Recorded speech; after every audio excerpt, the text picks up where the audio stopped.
Welcome in the class. अज अपना physics का second unit का चैप्टर 3 का नैक्सट लॉन्ग क्वेश्चन है projectile fired at an angle with horizontal. पहला आप पढ़ के आंदा सीगा कि हॉरीजोंटल के पैरल के आप प्रोजैक्टाइल फायर कर रहे हैं, तो यह क्वेश्चन अपने को किमें आ जाता है।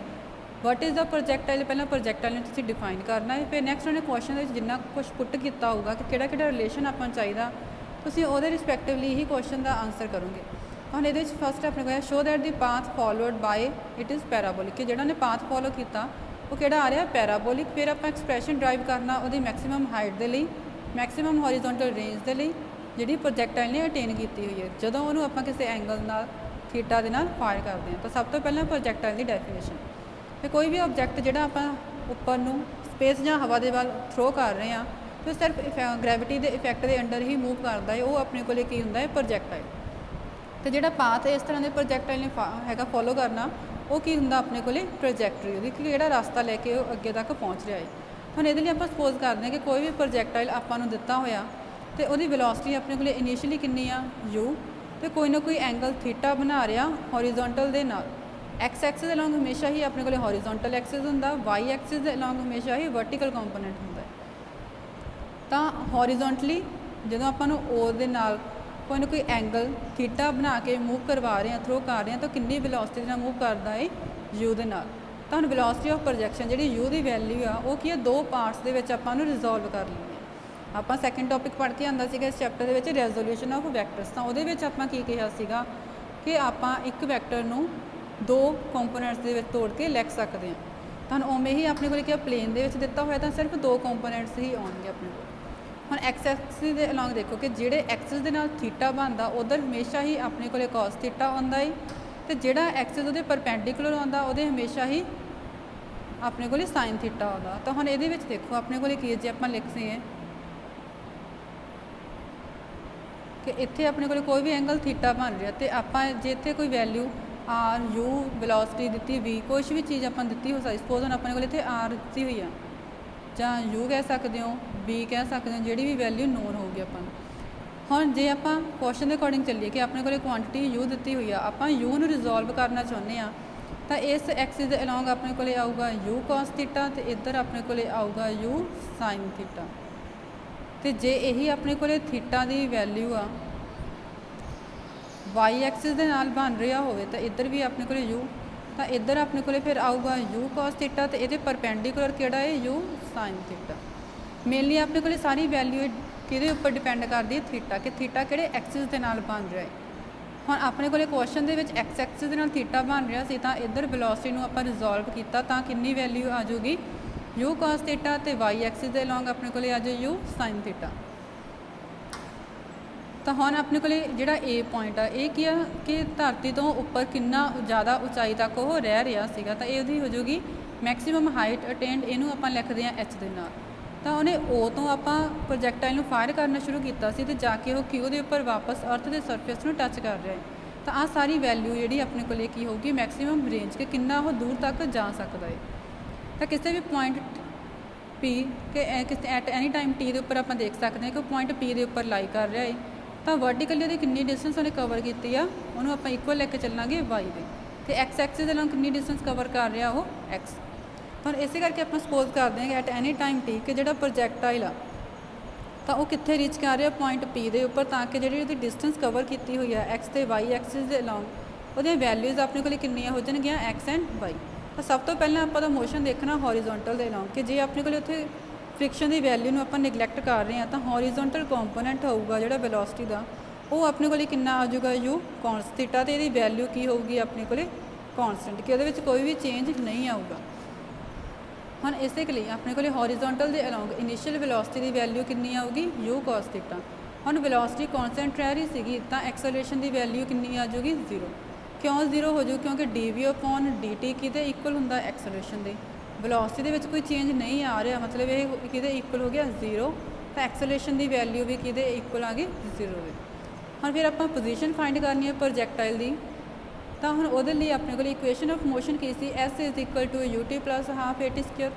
आप हॉरीजोंटल की गल कर रहे हैं तो डिस्टेंस कि इक्वल आ जाएगी एक्स, तो हम अपने को वैल्यूज पुट कर दो यू एक्स कि इक्वल आ यू कॉस थीटा, एक्सेलरेशन कि इक्वल आ जीरो। तो जो आप इस वैल्यूज़ ਨੂੰ इक्वेशन 1 ਚ पुट करते हैं तो अपनी इक्वेशन की बन जूगी x is equal to u cos theta t plus half acceleration की इक्वल सी 0 इंटू टी स्क्वेयर। तो हम आ सारी टर्म 0 के इक्वल हो जानी है तो x कि इक्वल हो गया u cos थीटा t। तो इतों t की वैल्यू फिर कट लो तो कितना हो गया t is equal to x upon u cos theta. तो ये अपनी इक्वेशन हैगी सैकेंड। नैक्सट है अपने को वर्टिकल के अलॉन्ग मोशन देखना। प्रोजैक्टाइल की वेलोसिटी वर्टिकल के अलॉन्ग अपने को कहने लगातार डिक्रीज़ करना शुरू कर देना क्योंकि वो कि इफैक्ट के अंडर मूव कर रही सी ग्रैविटी में। हम इनिशियल वेलोसिटी जब आप वर्टिकल के अलॉन्ग देखा तो वह वैल्यू कितनी हो जाएगी यू वाई दी यू साइन थीटा क्योंकि ये इस एक्सिस के परपेंडिकुलर सी एक्स एक्सिस के नाल थीटा एंगल बन रहा सी तो वाई वाला कंपोनेंट वो की सीगा परपेंडिकुलर, इसलिए यू वाई की वैल्यू कितनी हो जाएगी यू साइन थीटा। तो एक्सलेशन वर्टिकल के अलॉन्ग अपने को कितनी है माइनस जी क्योंकि अर्थ के सरफेस के उपर ही एक्सलेशन ड्यू टू ग्रैविटी जी की वैल्यू पॉजिटिव होंगी है, चाहे आप उपर वाल मूव करना शुरू करिए चाहे थले वाल तो ये वैल्यू माइनस के इक्वल ही आऊगी। तो फिर प्रोजैक्टाइल की पोजीशन फिर इक्वेशन ऑफ मोशन लगाओ s is equal to U T plus half A T square. तो फिर डिस्टेंस की है वाई एक्सिस के अलॉन्ग कवर की है तो डिस्टेंस कितनी हो जाएगी अपने को वाई यू वाई की वैल्यू कितनी हो जाएगी यू साइन थीटा एक्सलेशन कि इक्वल हो गया माइनस जी। वैल्यूज पुट करके इक्वेशन की बन गई Y is equal to U sine theta T minus half G T square. तो ये वाली इक्वेशन अपनी होगी फोर्थ। हम अपने को इन्होंने की पूछा सीगा कि सब तो पहले तो आप इक्वेशन ऑफ ट्रैजेक्टरी फाइंड कर ली। हम आप वैल्यूज फाइंड कर लिया कि उन्हें किन्नी किन्नी पोजीशन कवर की सी। तो हम अपने को जी टी की वैल्यू आई सी सैकेंड इक्वेशन तो उन्होंने आप फोर्थ इक्वेशन पुट कर देना। तो पुट करके अपने को रिलेशन की बन जूगा u x sine theta upon u cos theta, u ना यू कट हो जाएगा minus half g x square upon u square cos square theta sine theta upon cos theta कि इक्वल होंगे टैन थीटा दे। तो इतों रिलेशन हो गया g x square upon 2 u square cos square theta.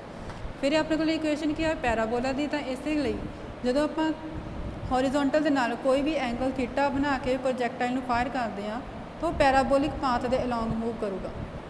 Next है अपने को टाइम ऑफ फ्लाइट को कितना टाइम हवा के रह रहा है तो यह प्रोजैक्टाइल ने कितना टाइम लिया है वापस ग्राउंड तक पहुँचने के लिए ਜਾਂ कितना टाइम वो उपर हवा के रह रहा सीगा तो वो अपने को होंगे टाइम ऑफ फ्लाइट तो इन्हों आप डिनोट करते हैं कैपीटल टी के नाल। तो हम अपने को मोशन देखते हैं कि जदों उन्हें मूव करना शुरू किया ओ तो ए तक गया मतलब इन्हें उपर वाल नूं जाना शुरू किया फिर वो ए तो वापस क्यू तक गया तो वो किसी टाइम ऑफ डिसेंट के थले वाल नूं आउण लग गया। ये दोनों एक दूजे दे सिमेट्री दे विच आ तो हम इस करके जिन्ना उन्होंने टाइम लग रहा है वो वैल्यू अपने को इक्वल आ जूगी टी बाई 2 दे। तो उन्होंने आप लिखांगे टी बाई 2 के इक्वल। तो हम जो अपने को ऑब्जैक्ट हाईएस्ट पॉइंट का ए से जिथे तक वो पहुँच रहा सी तो वर्टिकली कंपोनेंट अपने को जो दिता होया तो उसकी वेलोसिटी की वैल्यू की 0 हो जू, इसलिए वी वाई नूं आपां 0 पुट करांगे। फिर इक्वेशन ऑफ मोशन लगाओ क्योंकि आप प्रोजैक्टाइल की वेलोसिटी फाइंड करनी है किसी भी टाइम टी के लिए तो वी वाई कि इक्वल हो गया U Y plus A Y T. अपने को इक्वेशन ऑफ मोशन सी V is equal to U plus A T Y axis के अलॉन्ग गल कर रहे हैं तो आप सब स्क्रिप्ट के वाई लिखांगे। तो फिर यू वाई की वैल्यू कितनी आ यू साइन थीटा एक्सलेशन की वैल्यू कितनी हो जाएगी माइनस जी के इक्वल।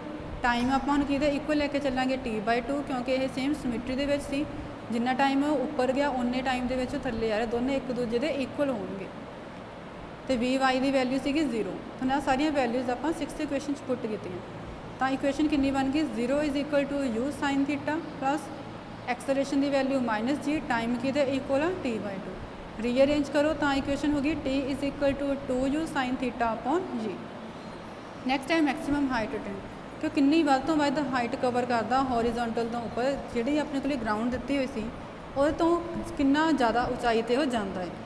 तो अपने को की होगा it is the greatest height कि किन्नी ज़्यादा तो ज़्यादा उचाई पर प्रोजैक्टाइल उपर वाल जा सकता है। तो इन्हों आप डिनोट करते हैं एच के नाल। तो फिर जिन्नी डिस्टेंस कवर की प्रोजैक्टाइल ने टाइम टी दे विच तो वो वाली वैल्यू कितनी हो जाएगी फिर S is equal to U T plus half A T square. Equation आप यूज़ करांगे डिस्टेंस आप वाई एक्सिस के अलॉन्ग देख रहे हैं तो Y is equal to U Y T plus half A Y T square. तो वैल्यूज फिर पुट करो यू वाई की वैल्यू हो जाएगी you sine theta A Y के इक्वल हो गया माइनस जी टी के इक्वल हो जाएगा टी बाई 2। हम अपने को इतने टी की वैल्यू सी 2 you sine theta upon g आपू टी बाई 2 की वैल्यू चाहिए है ਤਾਂ ਵੈਲਿਊ ਫਿਰ ਕਿੰਨੀ ਹੋ ਗਈ u sin ਥੀਟਾ ਅਪੋਨ ਜੀ। ਆਹ ਵਾਲਾ 2 ਆਪਾਂ ਇਹਦੇ ਡਿਨੋਮੀਨੇਟਰ 'ਚ ਲੈ ਗਏ। ਜਾਂ ਤੁਸੀਂ 2 ਦੇ ਨਾਲ ਦੋਨੋਂ ਸਾਈਡ ਡਿਵਾਈਡ ਕਰ ਦਿਓ ਤਾਂ ਇੱਥੇ 2 ਦੇ ਨਾਲ ਫਿਰ 2 ਨੇ ਕੱਟ ਹੋ ਜਾਣਾ। ਤਾਂ ਵੈਲਿਊਜ਼ ਪੁੱਟ ਕਰਨ ਤੋਂ ਬਾਅਦ ਫਿਰ ਰੀਅਰੇਂਜ ਕਰੋ। u sin ਥੀਟਾ ਨੂੰ ਮਲਟੀਪਲਾਈ ਕੀਤੇ ਤਾਂ ਕੀ ਬਣਿਆ u square sin square theta upon ਜੀ ਮਾਈਨਸ ਹਾਫ ਜੀ, ਬ੍ਰੈਕਟ ਓਪਨ ਕਰ ਦਿਓ, u square sin square theta upon ਜੀ ਸਕੁਅਰ। ਇੱਕ ਜੀ ਦੇ ਨਾਲ ਇੱਕ ਜੀ ਕੱਟ ਹੋ ਜਾਊ। ਤਾਂ ਫਿਰ ਆਪਣੇ ਕੋਲੇ ਐਲਸੀਐਮ ਦੇ ਵਿੱਚ ਜਾਓ ਤਾਂ ਥੱਲੇ ਐਲਸੀਐਮ ਕਿੰਨਾ ਹੋ ਗਿਆ 2g, ਤਾਂ ਮਾਈਨਸ ਕਰ ਦਿਓ 2u square sin square theta minus u square sin square theta. ਜਾਂ ਤੁਸੀਂ ਇਹਦੇ ਵਿੱਚ u square sin square theta upon ਜੀ ਕਾਮਨ ਕੱਢ ਕੇ ਲਿਖ ਸਕਦੇ ਹੋ। ਤਾਂ ਟਰਮ ਅੰਦਰ ਕੀ ਰਹਿ ਜੂਗੀ 1 ਮਾਈਨਸ ਹਾਫ ਕਿੰਨਾ ਹੋ ਗਿਆ ਹਾਫ ਦੇ ਇਕੁਅਲ। ਤਾਂ u square sin square theta upon 2g। ਹੁਣ ਉਵੇਂ ਹੀ ਇਹਦੇ ਵਿੱਚ ਵੀ ਸੀਗਾ 2 ਮਾਈਨਸ 1 ਕੀਤਾ u square sin square theta upon 2g। ਤਾਂ ਮੈਕਸਿਮਮ ਹਾਈਟ ਕਿਹਦੇ ਇਕੁਅਲ ਆ ਗਿਆ u square sin square theta upon 2g। Next ਹੈ ਆਪਣੇ ਕੋਲ ਹੌਰੀਜ਼ੋਨਟਲ ਰੇਂਜ। ਹੌਰੀਜ਼ੋਨਟਲ ਰੇਂਜ ਆਪਣੇ ਕੋਲ ਕੀ ਆ ਰਹੀ ਸੀਗੀ O ਪੁਆਇੰਟ ਤੋਂ ਲੈ ਕੇ Q ਤੱਕ ਕਿ ਉਹ ਕਿੰਨਾ ਜ਼ਿਆਦਾ ਦੂਰ ਤੱਕ ਜਾ ਰਿਹਾ ਹੈ। ਤਾਂ ਹੌਰੀਜ਼ੋਨਟਲ ਅਲੋਂਗ ਉਹਨੇ ਕਿੰਨੀ ਡਿਸਟੈਂਸ ਕਵਰ ਕੀਤੀ ਸੀ। ਤਾਂ it is the distance covered by a projectile ਕਿ ਹੌਰੀਜ਼ੋਨਟਲ ਦੇ ਅਲੋਂਗ ਕਿੰਨੀ ਡਿਸਟੈਂਸ ਕਵਰ ਕੀਤੀ ਹੋਈ ਆ ਜਿੱਥੋਂ ਆਪਾਂ ਉਹਨੂੰ ਸਿੱਟਣਾ ਸ਼ੁਰੂ ਕੀਤਾ ਸੀਗਾ। ਹੁਣ ਇਹਨੂੰ ਆਪਾਂ ਡਿਨੋਟ ਕਰਨਾ ਹੈ R ਦੇ ਨਾਲ। ਤੇ ਜਦੋਂ ਆਪਾਂ ਹੌਰੀਜ਼ੋਨਟਲ ਰੇਂਜ ਫਾਈਂਡ ਕਰਨਾ ਚਾਹੁੰਦੇ ਆ ਤਾਂ ਆਪਾਂ ਫਿਰ ਕੀ ਕਰਾਂਗੇ ਕਿ ਹੌਰੀਜ਼ੋਨਟਲ ਡਿਸਟੈਂਸ ਜਿੰਨੀ ਕਵਰ ਕੀਤੀ ਹੋਊਗੀ ਉਹ ਆਪਣੇ ਕੋਲ uniform velocity u cos theta ਦੇ ਨਾਲ ਕਵਰ ਕੀਤੀ ਤੇ ਕਿੰਨੇ ਟਾਈਮ ਦੇ ਵਿੱਚ ਕਵਰ ਕਰ ਰਿਹਾ। ਤਾਂ ਟਾਈਮ ਕਿਹਦੇ ਇਕੁਅਲ ਆਊਗਾ ਜਿੰਨਾ ਟਾਈਮ ਉਹ ਉੱਪਰ ਹਵਾ ਦੇ ਵਿੱਚ ਰਹਿ ਰਿਹਾ ਸੀਗਾ ਟਾਈਮ ਆਫ ਲਾਈਟ। ਤਾਂ ਰੇਂਜ r ਕਿਹਦੇ ਇਕੁਅਲ ਹੋ ਗਿਆ u cos ਥੀਟਾ ਇੰਨੀ ਵੈਲੋਸਿਟੀ ਦੇ ਨਾਲ ਉਹ ਅੱਗੇ ਦੀ ਅੱਗੇ ਮੂਵ ਕਰ ਰਿਹਾ ਹੈ। ਟਾਈਮ ਆਫ ਲਾਈਟ ਸੀਗਾ ਉਹਦਾ t। ਤਾਂ ਦੋਨਾਂ ਨੂੰ ਮਲਟੀਪਲਾਈ ਕਰ ਦਿਓ। t ਦੀ ਵੈਲਿਊ ਸੀਗੀ 2u sin ਥੀਟਾ ਅਪੋਨ ਜੀ u cos ਥੀਟਾ। ਹੁਣ ਆਪਣੇ ਕੋਲ u ਸਕੁਅਰ ਬਣ ਗਿਆ 2 sin ਥੀਟਾ cos ਥੀਟਾ। ਇਹ ਫਿਰ ਆਪਣੇ ਕੋਲ ਮੈਥ ਦਾ ਫਾਰਮੂਲਾ ਲੱਗੂਗਾ ਇੱਥੇ। ਤਾਂ ਉਹ ਕਿਹਦੇ ਇਕੁਅਲ ਆ ਜਾਊਗਾ sin 2 ਥੀਟਾ ਦੇ। ਤਾਂ ਇਕੁਏਸ਼ਨ ਕੀ ਬਣ ਗਈ ਫਿਰ u square sin 2 theta upon ਜੀ। ਇਹ ਕਿਹਦੇ ਇਕੁਅਲ ਆ ਗਿਆ r। ਨੈਕਸਟ ਹੈ ਆਪਣੇ ਕੋਲ angle of projection for maximum range ਕਿ ਆਪਾਂ ਕਿੰਨਾ ਵੱਧ ਤੋਂ ਵੱਧ ਐਂਗਲ ਬਣਾ ਸਕਦੇ ਹਾਂ ਜਿਹਦੇ ਨਾਲ ਉਹ ਜ਼ਿਆਦਾ ਤੋਂ ਜ਼ਿਆਦਾ ਦੂਰ ਤੱਕ ਜਾ ਸਕੇ। ਤਾਂ ਹੁਣ ਇਹ ਆਪਾਂ ਵੈਲਿਊ ਕਿਵੇਂ ਫਾਈਂਡ ਕਰ ਸਕਦੇ ਹਾਂ ਜਦੋਂ ਆਪਣੇ ਕੋਲ sin 2 theta u square sin 2 theta upon ਜੀ ਆਪਾਂ ਰਿਲੇਸ਼ਨ ਫਾਈਂਡ ਕੀਤਾ ਸੀ। ਜੇ ਇਹਦੇ ਵਿੱਚ sin 2 ਥੀਟਾ ਦੀ ਵੈਲਿਊ ਮੈਕਸਿਮਮ ਹੋਊਗੀ ਤਾਂ ਹੀ ਆਪਣੇ ਕੋਲ ਰੇਂਜ ਦੀ ਵੈਲਿਊ ਮੈਕਸਿਮਮ ਆਊ। ਤੇ sin 2 ਥੀਟਾ ਮੈਕਸਿਮਮ ਵੈਲਿਊ ਕਿੰਨੀ ਹੁੰਦੀ ਹੈ ਉਹਦੀ 1। sin 1 ਕਦੋਂ ਹੁੰਦਾ 90 ਡਿਗਰੀ ਦੇ ਉੱਪਰ। ਤਾਂ 2 ਥੀਟਾ ਕਿਹਦੇ ਇਕੁਅਲ ਆ ਜਾਊਗਾ 90 ਡਿਗਰੀ। ਤਾਂ ਇੱਥੋਂ ਥੀਟਾ ਦੀ ਵੈਲਿਊ ਕਿੰਨੀ ਆ ਗਈ 45 ਡਿਗਰੀ। ਹੁਣ ਇਸ ਇਕੁਏਸ਼ਨ ਦੇ sin 2 ਥੀਟਾ ਜੇ ਆਪਾਂ 1 ਪੁੱਟ ਕਰ ਦਈਏ ਤਾਂ ਮੈਕਸਿਮਮ ਰੇਂਜ ਕਿਹਦੇ ਇਕੁਅਲ ਹੋ ਜੂ u ਸਕੁਅਰ ਅਪੋਨ ਜੀ। ਨੈਕਸਟ ਆਪਣੇ ਕੋਲ ਹੈਗੀ ਹੈ ਕਿ ਆਪਾਂ ਸ਼ੋਅ ਕਰਨਾ ਕਿ ਹੌਰੀਜ਼ੋਨਟਲ ਰੇਂਜ ਸੇਮ ਰਹਿੰਦੀ ਹੈ ਜੇ ਆਪਾਂ ਐਂਗਲ ਆਫ ਪ੍ਰੋਜੈਕਸ਼ਨ ਥੀਟਾ ਲੈ ਲਈਏ ਜਾਂ 90 ਮਾਈਨਸ ਥੀਟਾ ਮਤਲਬ 90 ਤੋਂ ਐਂਗਲ ਛੋਟਾ ਲੈਣਾ। ਤਾਂ ਉਵੇਂ ਹੀ ਆਪਣੇ ਕੋਲ ਇੱਕ ਫਸਟ ਹੈਗਾ ਕੇਸ ਜਦੋਂ ਐਕਸ ਐਕਸਿਸ ਦੇ ਨਾਲ ਥੀਟਾ ਐਂਗਲ ਬਣ ਰਿਹਾ ਸੀ। ਦੂਜਾ ਆਪਣੇ ਕੋਲ ਹੈਗੀ ਹੋਰ ਵੈਲੋਸਿਟੀ u ਕਿ ਆਪਣੇ ਕੋਲ ਹੁਣ ਥੀਟਾ ਵਾਈ ਐਕਸਿਸ ਦੇ ਨਾਲ ਬਣਾ ਰਿਹਾ but angle the total value ਕਿੰਨੀ ਹੈ 90 ਮਾਈਨਸ ਥੀਟਾ। ਤਾਂ ਫਸਟ ਆਪਣੇ ਕੋਲ ਐਂਗਲ ਥੀਟਾ ਦੇ ਲਈ ਰੇਂਜ ਦੀ ਵੈਲਿਊ ਕਿੰਨੀ ਹੋ ਜੂ u square sin 2 theta upon ਜੀ। ਨੈਕਸਟ ਵੈਲਿਊ ਆਪਾਂ ਕਿੰਨੀ ਕਹੀ ਸੀ 90 ਮਾਈਨਸ ਥੀਟਾ। ਤੇ ਇਹਦੇ ਲਈ ਆਪਾਂ ਰੇਂਜ ਨੂੰ r ਡੈਸ਼ ਨਾਲ ਡਿਨੋਟ ਕਰਦੇ ਹਾਂ। ਤਾਂ u ਸਕੁਅਰ sin 2 ਥੀਟਾ ਦੀ ਜਗ੍ਹਾ ਤੇ ਕਿੰਨਾ ਹੋ ਗਿਆ 90 ਮਾਈਨਸ ਥੀਟਾ। ਫਿਰ 2 ਨੂੰ ਅੰਦਰ ਲੈ ਕੇ ਜਾਵਾਂਗੇ ਤਾਂ ਮਲਟੀਪਲਾਈ ਕਰੋ 180 minus 2 theta. sin 180 minus 2 theta ਜਦੋਂ ਵੀ ਆਪਾਂ 180 ਦੀ ਗੱਲ ਕਰਦੇ ਹਾਂ sin 180 ਮਾਈਨਸ ਥੀਟਾ ਤਾਂ ਉਹ ਕਿਹਦੇ ਇਕੁਅਲ ਹੁੰਦਾ ਹੈ sin ਥੀਟਾ ਦਾ ਫਾਰਮੂਲਾ। ਤੁਹਾਨੂੰ ਇੱਥੇ ਆਪਣੇ ਕੋਲ ਫਾਰਮੂਲਾ ਲਗਾ ਕੇ ਕੀ ਬਣ ਜਾਊਗਾ sin 180 ਡਿਗਰੀ ਮਾਈਨਸ 2 ਥੀਟਾ ਕਿਹਦੇ ਇਕੁਅਲ ਹੋ ਗਿਆ sin 2 ਥੀਟਾ ਦੇ। ਤਾਂ ਹੁਣ ਦੇਖੋ ਇਹਨਾਂ ਦੋਨੋਂ ਇਕੁਏਸ਼ਨ ਦੇ ਵਿੱਚ ਜਦੋਂ ਆਪਾਂ ਵੈਲਿਊ ਪੁੱਟ ਕਰਦੇ ਹਾਂ u square sin 2 theta upon ਜੀ r ਡੈਸ਼ ਤੇ r ਦੀ ਵੈਲਿਊ ਆਪਣੇ ਕੋਲ ਕੀ ਆ ਸੇਮ ਆ ਰਹੀ ਆ ਚਾਹੇ ਆਪਾਂ ਉਹਨੂੰ ਥੀਟਾ ਐਂਗਲ ਦੇ ਨਾਲ ਥਰੋ ਕਰੀਏ ਚਾਹੇ 90 ਡਿਗਰੀ ਮਾਈਨਸ ਥੀਟਾ ਦੇ ਨਾਲ। Thank you.